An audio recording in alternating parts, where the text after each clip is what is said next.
Everybody, this is Father Warner D'Souza, and today we are looking at the text of Luke chapter 6 verses 1 to 5. Chapter 5, 1 to 17 introduced the Pharisees as if they just stumbled upon Jesus. They were sitting nearby, we are told. He is healing a paralytic, but boldly forgiving his sins. More than the miracle, it was this statement that got the ears of the Pharisees all puckered up.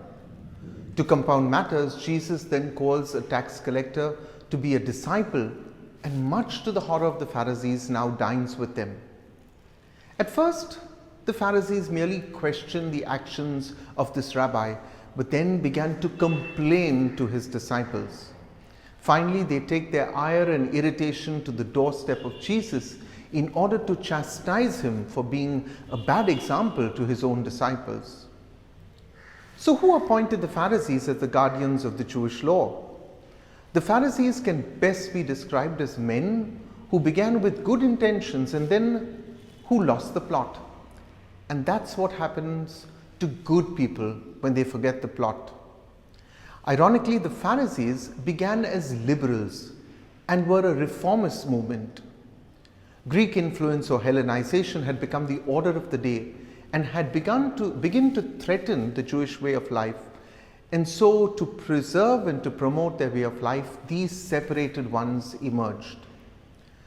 Unlike the Sadducees or the priestly class, this group simply wanted to be faithful yet liberal.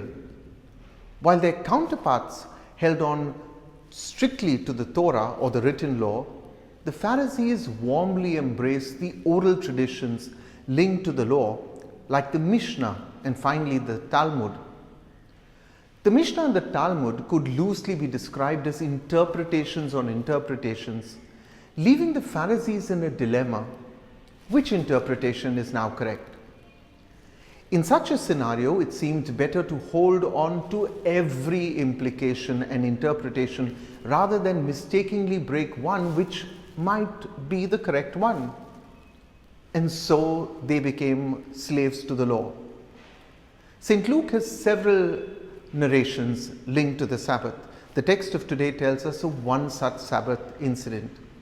Interestingly, Jesus was followed by not only his disciples, but now a bunch of Pharisees who, having had their knives drawn out, were not ready to let their well-preserved teachings be trifled around by this itinerant preacher called Jesus.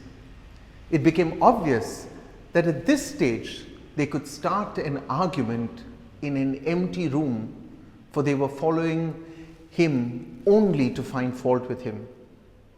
We know that 11 verses down the line, they were filled with fury and discussed with one another what they might do to Jesus, and we read this in chapter 6 verse 11.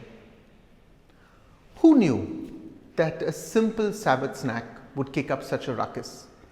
The disciples are hungry and walking through the grain fields. Now they perform three actions which for the Pharisees constituted work on the Sabbath. They plucked, they threshed or rubbed it in their hands, and then they ate it. The entire process cumulatively seems like they baked some bread. The Pharisees now have their cause to pick a fight with Jesus. Ironically, these self-appointed guardians of the religious law needed a reminder of the law itself.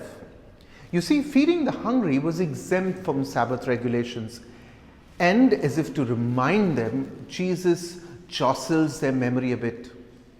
Have you forgotten David, who in 1 Samuel chapter 21 verses 1 to 7 actually asked, he did not take, he asked for the showbread from Ahimelech, bread that was meant for the priest only, to feed his own starving men because no ordinary bread was available.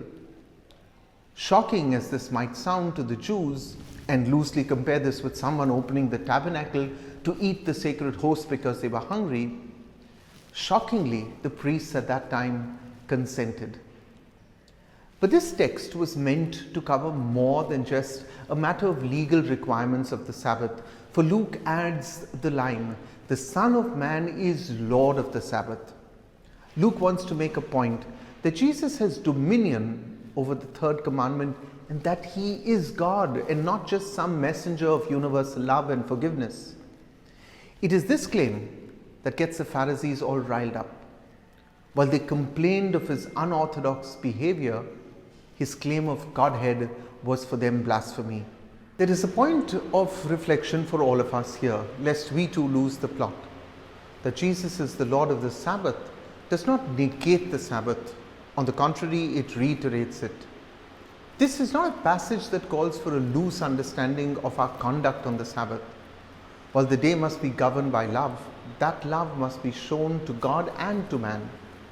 The Sabbath was meant to be life-giving, not life-draining, and the worship of God and the service of mankind brings life on the Sabbath. These still need to be observed. They are not merely empty rituals, but a relationship that we share with God and His people. I want to thank you for being with us each day with these texts and these reflections. If you like them, please share them with one another. God bless you.